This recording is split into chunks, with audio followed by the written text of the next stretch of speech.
Hello, and welcome back to Super Mario Mayhem. Today, we'll be talking about Saturday Supercade, an animated series that adapted several arcade games from the 80s.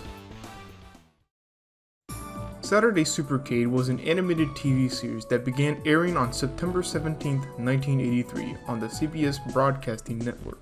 The whole premise of the show is adapting popular arcade games during the time into multiple segments per episode.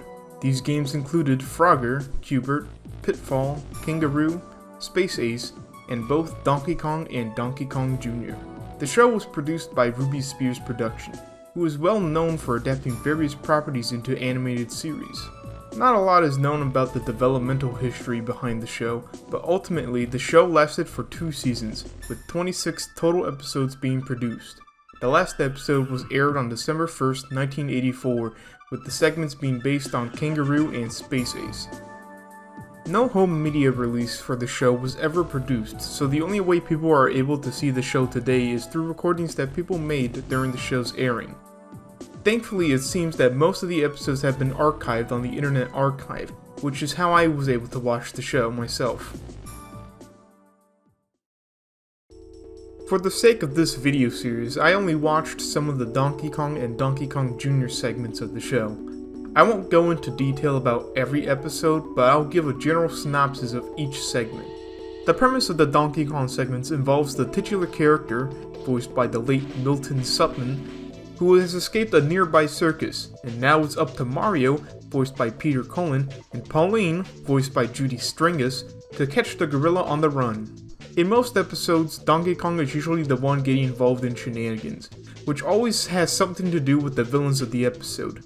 In turn, Mario and Pauline also get involved in said shenanigans, and 9 times out of 10, Pauline gets kidnapped by the villains.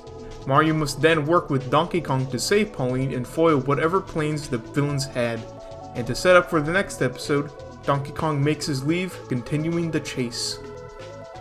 In the Donkey Kong Jr. segments, Jr., voiced by Frank Welker, is also a part of the same circus that DK Sr. is in. But due to DK's shenanigans with Mario and Pauline, Jr. has lost his father. But, with the help of a greaser named Bones, voiced by Brat Braverman, Jr. sets off with him on the search for his father. The typical episode has Jr. and Bones arrive in some part of the United States, usually confronted with the problem relating to a local gang causing mischief. Much like in the Donkey Kong segments, DK Jr., Bones, and whatever third character is relevant to the episode must stop the evildoers in their tracks. Once the day is saved, Jr. and Bones continue their journey to find Donkey Kong.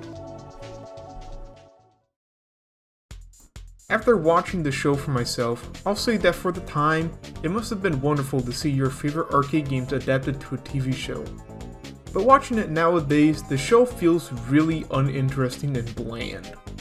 The show gives off a vibe that reminds me of old Hanna-Barbera shows, with the art style of the show giving off that vibe even more. This kinda makes sense when you consider that most of the staff who produced the show were former Hanna-Barbera employees. Regardless, this causes these segments to have a really formulaic plot structure, making the show very boring after watching a couple episodes. This problem is especially apparent in the Donkey Kong Jr. segments.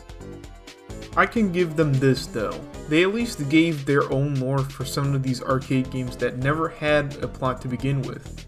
In fact, the idea that Donkey Kong was a performer in a circus does get implemented into a later Game & Watch title, but I highly doubt it was because of this show. Overall, the show was serviceable, but it's nothing that you should go out of your way to watch. And that will be it for this video on Saturday Supercade. This is the first time I ever talked about something that isn't a video game, so let me know what I can do to improve. There will be more of these videos about Mario getting adapted to TV or movies, so look forward to those. Join me next time as I go back to the Intellivision to play Donkey Kong Jr. I'll see you next time.